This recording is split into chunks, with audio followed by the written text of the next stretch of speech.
Welcome back, everyone. My name is Kevin. It's good to be here with you this evening. I'm about to share with you 8 non-apology apologies that you can expect from narcissistic people. Because narcissists lack empathy, they're unable to offer you any apologies whatsoever. Not sincere apologies, that is. But what they do attempt are non-apology apologies that you're supposed to accept and be okay with, but you shouldn't. If you come across any of these non-apologies, any of these 8, then be aware you're dealing with somebody who has no empathy to offer you a real apology out of a real accountability in this life. Let's get into it. My name is Kevin. This is The Royal We.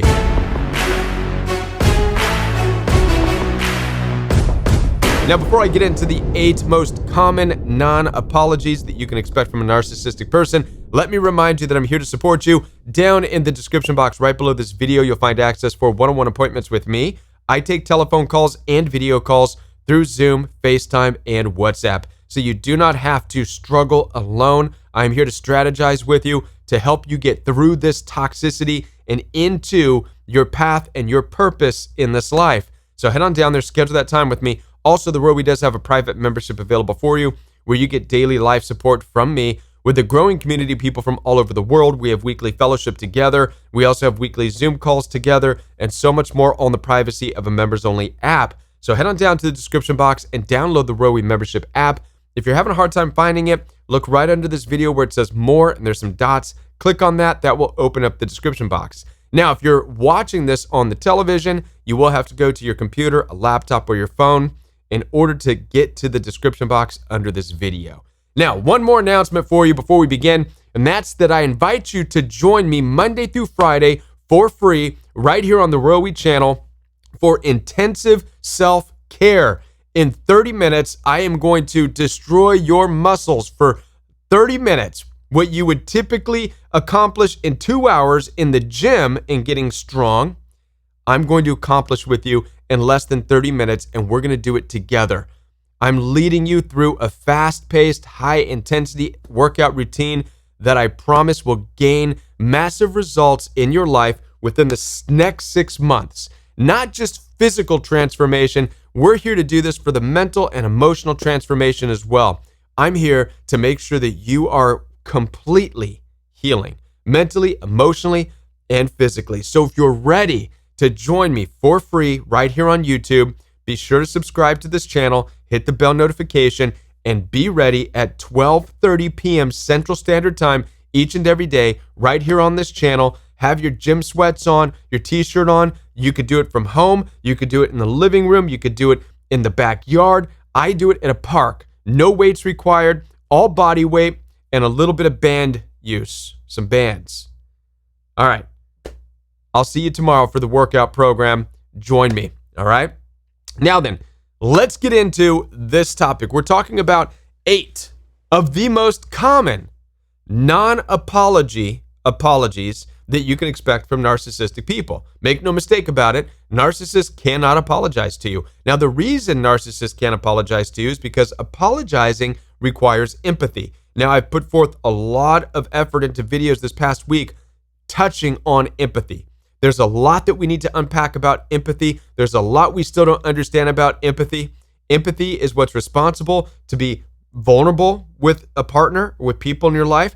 Empathy is required in order for you to be able to celebrate with somebody, to celebrate someone's accomplishments, to be interested in a person's passions. All of this comes from empathy. The ability to be happy when somebody else is happy, that's all empathy. Even the ability to agree to disagree with somebody, a healthy disagreement. All of this takes empathy. What we're learning about narcissists, psychopaths, sociopaths, all the paths out there, in addition to the lizards and alien people and even Bigfoot. What we're learning about these Nephilim types, narcissists, is that they lack empathy. You could forget all the labels, narcissist, psychopath, whatever. It doesn't matter. All that matters is you're dealing with a person with no empathy. Now, why they don't have empathy, God only knows. Perhaps when God was handing out empathy cards, right, they weren't in line. They were doing their own thing. They were probably out having an affair, doing something, right? Causing trouble somewhere. It doesn't matter. All that we need to understand is that The world is split when it comes to people. There's this balance. The balance is people with empathy and people without. Now, empathy is required for a genuine apology. When you're dealing with a narcissistic person who has no empathy, you're not going to get a genuine apology. But what you will get is what I like to call non-apologies. If you get any one of these 8 things from a narcissistic person or from anybody, then know that you're dealing with somebody who has no empathy. Are you ready? Let's jump into this, beginning with number 1. The first non-apology, which means it doesn't count. It's not an apology, and you shouldn't accept it as an apology. Number 1 is what I call the blanket apology. Everybody say this with me. The blanket apology. It's also called the generalized apology. What is this? A blanket apology is when a narcissistic person blurts out, maybe in a room of people or with others or even on social media, when they blurt out, "I'm sorry if I hurt anybody. I'm sorry to anybody I've ever hurt. I'm sorry to everybody who feels I hurt them. I'm sorry to all the people that I've hurt." Now, this may sound like some kind of a sincere apology, but really it's not. Because what's really taking place here is that, one, it's not direct. In no way, shape, or form is it apologizing to anybody specific. Now, I have seen narcissistic people do this. Matter of fact, a narcissistic in-law who was really doing and saying a lot of damaging things to me back when I was dealing with those in-laws. This person, I saw him on social media saying, "I'm sorry to anybody that I've hurt." Right? But it felt so detached because a part of me wanted to reach out to this person. I didn't, but I wanted to reach out and say, is that for me? I mean, what? But I didn't. I let it go. But I found it very odd that this person knew that we were having this horrible struggle within our relationship, and I was trying to reach them. I was trying to have a conversation with them, and I was always getting pushback. I was always getting this negativity. I was always getting pushed back violently, right? Unapologetically. And so to see this person, I'm sorry to everybody I've hurt, it was so detached, so insincere, so non-connected, not connected to anybody. And this is why I call it a non-apology. If you notice with these blanket apologies that a narcissistic person can say, if they are capable of saying, "I'm sorry," the words "I'm sorry," it's always going to be very unspecific. It will never be towards a single person or a specific incident. It will be this generalization. And here's one of the reasons I believe they do this, and it's even worse than you think. One of the reasons I believe narcissistic people do this is because it's easy for them to then virtue signal through that and actually garner attention for themselves, right? So with that in-law, for example, who made that blanket "I'm sorry" statement on social media, there was a lot of comments that this person got. The comments were, "Oh, I'm sure it's okay. Oh, it's very sweet of you. Oh, that's kind of you to apologize." Or, "Oh, yeah, it's okay. Oh, don't worry about it." Everybody, right, just filling this person up. And so I believe that narcissistic people in a way do that on purpose. Maybe they're aware of it, maybe they're not. But when they do this blanket generalization, they are throwing themselves out there as this vulnerable person, but it's covert in an effort to just garner attention without it having to be specific. Because if they're specific, if a narcissistic person says, "I said something negative, I did something horrible to this person," well, now people in the room, people on social media are now going to look at that other person and say, "Man, you poor thing. You all right?" Well, at least they're trying to, right? And now that person's sharing the attention with the narcissist, and a narcissistic person doesn't want to share any attention. So they're better off making these blanket apology statements because it means absolutely nothing. It goes out into the void of space. It's not specific, and it truly leaves the people who they have really hurt, it leaves them feeling detached, and it leaves them feeling left out. How many of you have dealt with a person in your life who has never sincerely apologized directly to you, but has made blanket "I'm sorry" statements and just put this wasted effort out in the atmosphere and in a way garnished attention, right? Received attention for it, okay? This is why I call it a non-apology. Be warned, it is not an apology. If you're dealing with this, if you've been hurt by somebody and they're offering blanket apologies, do not accept that as an apology. It's not. They do not have empathy. They're not being accountable for you and the relationship. They have some sick and twisted reason for doing it, but it has nothing to do with them wanting to apologize to you. That's number one. Number two is the unaccountable apology. So number one is the blanket apology. Number two is the unaccountable apology. The unaccountable apology is them putting it back onto you. They're taking any accountability off themselves and putting it back onto you. An example would look like this. I'm sorry that you feel this way. That's an unaccountable apology. I'm sorry that you felt that way. I'm sorry that that's what you heard. I'm sorry that that's your perception. I'm sorry that you perceived that. I'm sorry that that's your experience. I'm sorry that, okay, you can fill in the blank.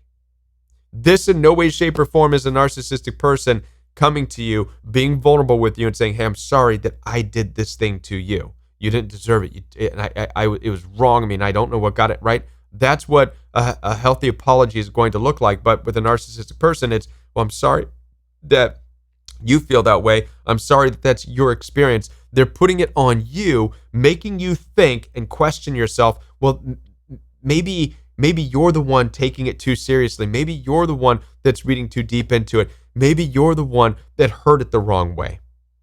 This is what causes you to, it's gaslighting in a way, but it causes you to become stuck and frozen in time. So this is what I call the unaccountable apology. It is not an apology. Do not let somebody come into your life and say, I'm sorry that was your experience. I'm sorry you feel that way, when you know darn well, and they know darn well, that they did something to wrong you.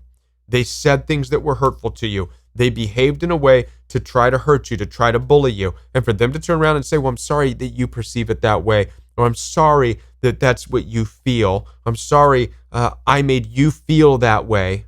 Okay? That's not an apology. Do not accept that as an apology. Again, it's a lack of empathy.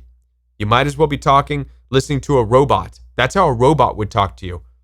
I am sorry if you feel that way, because a robot's not capable of having feelings to understand how you feel. Again, all of this is a lack of empathy, my friends.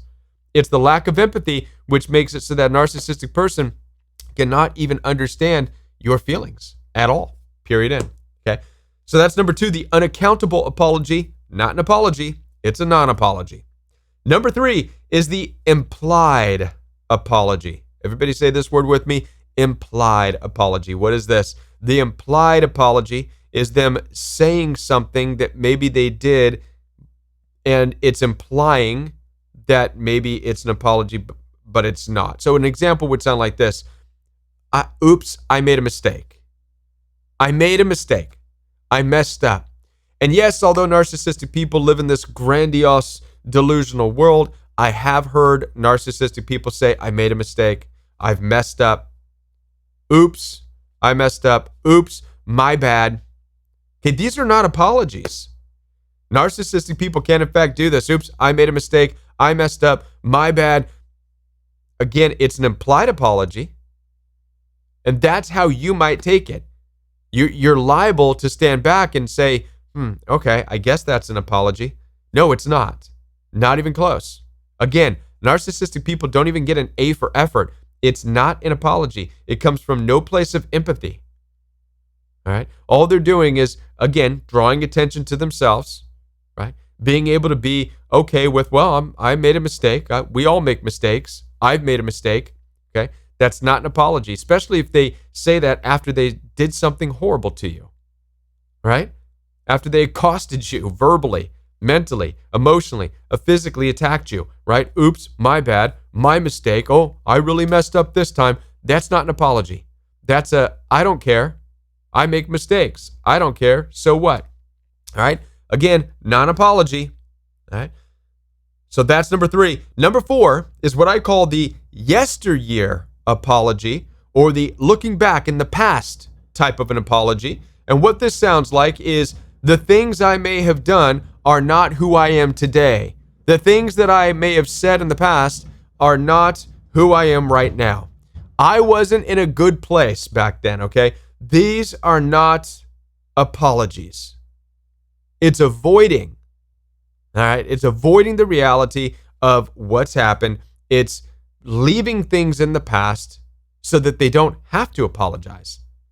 If a narcissist, see, narcissistic people oftentimes love to live in this delusional reality that time just makes things go away, right? So if they wrong you, if they hurt you, if they abuse you, they're okay just letting years go by, and it's as if it doesn't matter anymore in their world.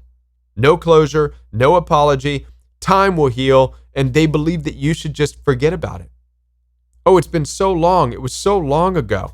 The person I once was isn't who I am today. Yeah, right. Right? The fact that they're not able to still be vulnerable with you, even though they know that they at one time hurt you, but they still can't come to you and apologize to you, this means that they're still absolutely the same person, by the way. You ever want to know? Because people oftentimes say this, narcissists can change. Narcissists can change, right? How many of you are like, I believe narcissists can change? Listen, I'll make you a deal. Narcissistic family members, coworkers, or people you've ever dealt with, the day they come into your life and sit down with you and you see tears coming in their eyes and their face, and they're telling you how badly they wronged you, and they're actually talking about the things that they said to you and behind your back, eyes full of water, talking about how they hate themselves for it. They can't believe that they lost something so precious as you because they were in a bad headspace, and they do their best to explain to you what happened, and they apologize, and you'll know it's a real apology, then I'll believe you that they changed. But don't ever buy into this idea that a narcissistic person who at one time hurt you comes back into your life, especially family members, comes back in, and there's no apology. All there is the person I once was, I'm not that person anymore. It's like, well, what the hell does that even mean? I mean, there's no apology in that. I don't hear an I'm sorry. All you're telling me is the person you were is not who you are today. Without an apology, that tells me that you're exactly the same person. You're still the same coward. They're still the same coward narcissist trying to avoid accountability. The only possible chance a narcissist has to ever change, and you'll know it, is when they're able to sit down and be accountable with you and be vulnerable. Until then, don't believe they've changed. Without their ability to be accountable, to be vulnerable, to really sincerely apologize, and for you to be able to see, oh my goodness, they magically got some empathy dropped inside that thick, empty skull of theirs, right? It's like, until you experience that, then they haven't changed, okay? So that's number 4. That's the yesteryear apology. Don't buy into it, okay? They haven't changed. If they're not apologizing, if they're not trying to make things right, they have not changed. Don't believe them if they say, oh, I'm not that person anymore. Chances are they absolutely are that person. Number 5 is the denial apology. Everybody say that with me. Denial apology. The denial apology is, sorry, I don't remember doing that. Sorry, I don't remember saying that. I did that? Are you sure? I don't even remember. So many of these things you're talking about, I don't even remember doing. Right? That's denial. And they might even go further with it. They'll say, these things that you're saying that I said, I would never do that. That's not who I am. I don't remember ever doing that. I don't remember ever saying that. I would never treat people like that. Right? That's called the denial apology, which again is a non-apology. It's just them avoiding accountability. How convenient it is for narcissistic people to be, on some level, brilliant people. A lot of them are in great positions, top positions in the corporation. A lot of them have college degrees. I know that one of the narcissistic in-laws I dealt with has a college degree in psychology. It's like, oh, dang, watch out, world. You got yet another manipulative person out there, right? Unempathetic, manipulative person as a child psychologist, right? I could go on, but I'm not going to. I'm going to leave it right there, right? But what's interesting is that with this level of intelligence, you would for sure think that they would remember the nasty things that they have said and the cruel ways that they have treated people. I'm it makes me sick to my stomach when I hear people with this level of brilliance able to read a book and remember things and then say, oh, but I forgot when we were fighting. I forgot about that. Sounds to me like just selective memory. It just sounds to me like a crutch. It sounds to me, yet again, like a coward running and hiding. Hiding from what? It's like, I don't think any one of us, myself included, ever showed that we were going to hurt them. So it's like, what the hell are narcissists running from? Why are they such cowards? I mean, I could understand if I was some knife-wielding, whatever, mob guy. I'm not. I'm a coach. I'm an empathic person. I listen to people and I help people strategize through difficult relationships all day. And yet these people are terrified. They act like cowards to come to me and say, I remember I treated you this way and I'm sorry. They can't do it, right? So don't expect a narcissistic person to be able to come to you. They're cowards. They would much rather say, I forgot. I forgot that I did that. I don't remember. I'm sorry, I don't remember.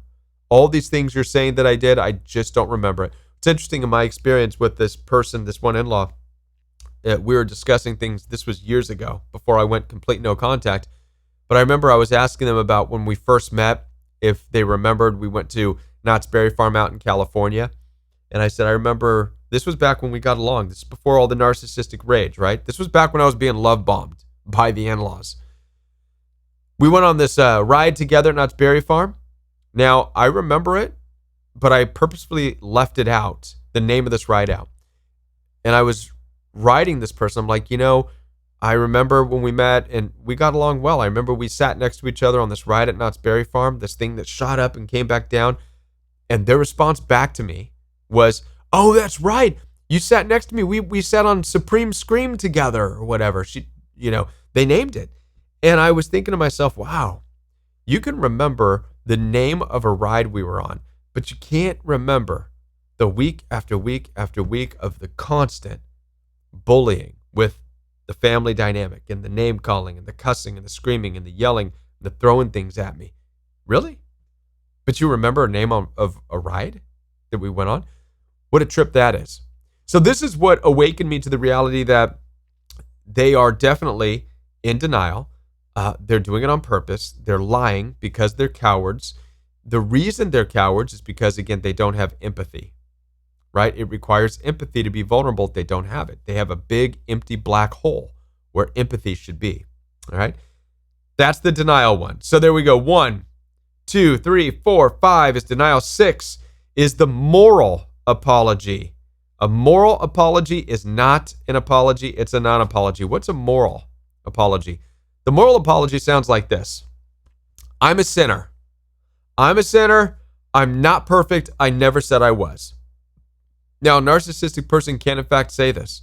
If they've wronged you, if they've hurt you, if they've hurt people around, you can oftentimes hear them say this. I'm a sinner. I make mistakes.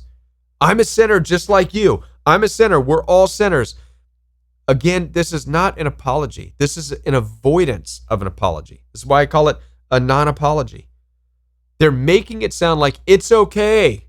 I'm just a sinner. I'm just a normal sinner. We're all sinners. I'm not perfect. It's another way they might say it, right? I'm not perfect. Nobody's perfect, which then leads into them saying, you're no better than me. I'm not perfect. You're not perfect. I'm a sinner. You're a sinner. This might be their go-to way of dealing with people who come to them and say, hey, you really hurt me in that situation, right? Hey, I'm not perfect. I'm not perfect. You're not perfect. We're sinners. All right, listen, this is not an apology. And to be honest with you, I hate that. There's nothing to me that is worse than a narcissistic person who exploits faith, the church, or Jesus for their own protection, for their own safety, and for their own cowardice. To me, narcissistic abuse is what opened my eyes to what taking the Lord's name in vain truly is. Narcissistic people somehow believe that God is somehow just on their side, and they weaponize that. I'm a sinner. I'm not perfect, right? And then they'll follow that up with, I'll pray for you because you're judgmental and you can't get over things, right? They're weaponizing faith against you, right? When I dealt with this, it was just shocking to me. I'm like, oh my goodness. I had to tell this person, like, you're making Jesus look ugly. I hope you know that. And narcissists do. This is why a lot of people have a hard time going to church, is because they're chock full of narcissistic people who are countering what the pastor is trying to do, and they're making Jesus look ugly with all of this weaponizing faith and going out and calling people names and cussing people out and starting fights, and then instead of apologizing, just say, well, oops, I'm a sinner. I'm a sinner. I'm not perfect. Sorry, oopsie, I hurt you. I'm a sinner just like you. Right? I mean, I know we're all sinners, but for some reason, a part of the sin of my life has never been a desire to hurt somebody. And that's where I don't understand narcissists, because they live with a constant desire to hurt people. I can't chalk that up to sin. I just can't. To me, it's just evil. It's a choice. Anyhow, don't fall for the moral apology. I'm a sinner. Don't buy it. It's not an apology. They don't care if they hurt you. All right. Moving on to number 6. Let's see. 1, 2, 3, 4, 5, 6, 7. Number 7. Number 7 is the evasive apology. The evasive apology. That's when a narcissistic person says, I never said that what I did was right. That's evasive. I never said that what I was doing was right. I never said that I was behaving in a good way. I never said I was right. That's evasive. It's them evading the specific apology that's needed to resolve a situation, right? It's, I never said I was right. They're evading it. They're avoiding it. Again, just like cowards, they're running away from having to apologize by simply just saying, hey, I never said I was right. That's evading it. Okay?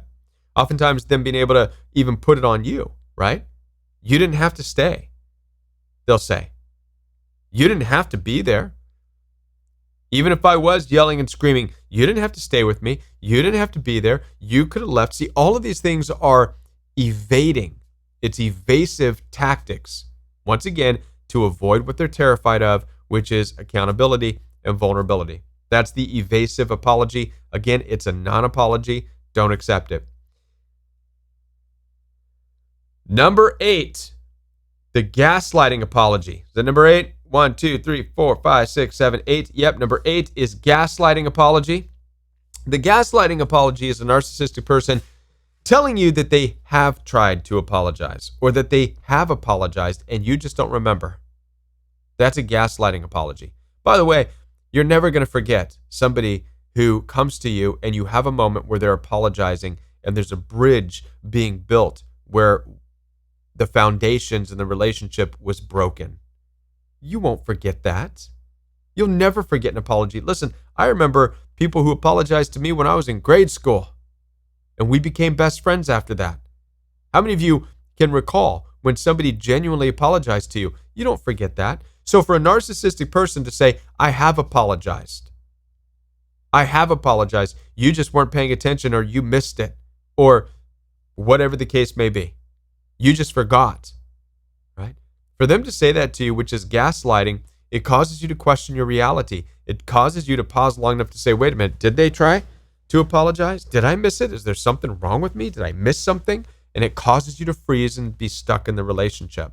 I want you to understand this instantaneously. Just know, listen, no, I would remember an apology, because an apology, again, it's a bonding moment. You're not going to forget that. So if you don't recall that bonding moment with them, they've never apologized. So don't buy it. That's a gaslighting attempt. It's a non-apology. Do not accept it. Number 9, the last one, is the hypocrite apology, the hypocritical apology. And what the hypocrite apology is them just saying, I didn't mean any harm by that. Or just because I bothering you doesn't mean I don't love you. Or I don't mean to hurt you, right? That's a hypocrite apology. The reason it's a hypocrite apology is because they absolutely are trying to hurt you. Narcissistic people are in fact trying to hurt you. They're trying to one-up you. They're trying to outcompete you. They're trying to bury you. They're trying to overpower you. They're trying to dominate you. And they know it and you know it. So for them to say, I don't mean any harm by it, is absolutely false. It's absolutely hypocritical. For them to say, just because I do these things that are hurtful doesn't mean I don't love you, that's also not an apology. This is something that I heard from those narcissistic in-laws. Kevin, just because we say this stuff doesn't mean we don't love you. Absolutely it does. Don't be a hypocrite. You're a hypocrite. Listen, somebody who wants to say something like they love you, but have no behavior to back it up or demonstrate it, that's a hypocrite. There's no love there. To a narcissistic person who wants to say, hey, just because I say these things doesn't mean I don't love you. Again, what they're telling you is that they don't want to back up any claim that they love you. They don't want to, right? They're hypocritical. And it's delusional. It's not an apology. And no, they don't love you, because if they loved you, they would absolutely apologize right then and there for anything that they even perceived could have wronged you. Right? So that's the list. By the way, it's not an exhaustive list. I encourage you to add to it down below. Write down in the comment section some of your experiences. What are some of the non-apology apologies that you've received from narcissistic people? Share with this community, and I'll be back with more right here on The Royal We. If you're brand new to the channel, be sure to hit the subscribe button and bell notification so you don't miss any future Royal We content. And I look forward to being with you again. And watch out, but get ready for the workout program, 12:30 p.m. Central Time, Monday through Friday. I'll see you there tomorrow. Bye, everyone.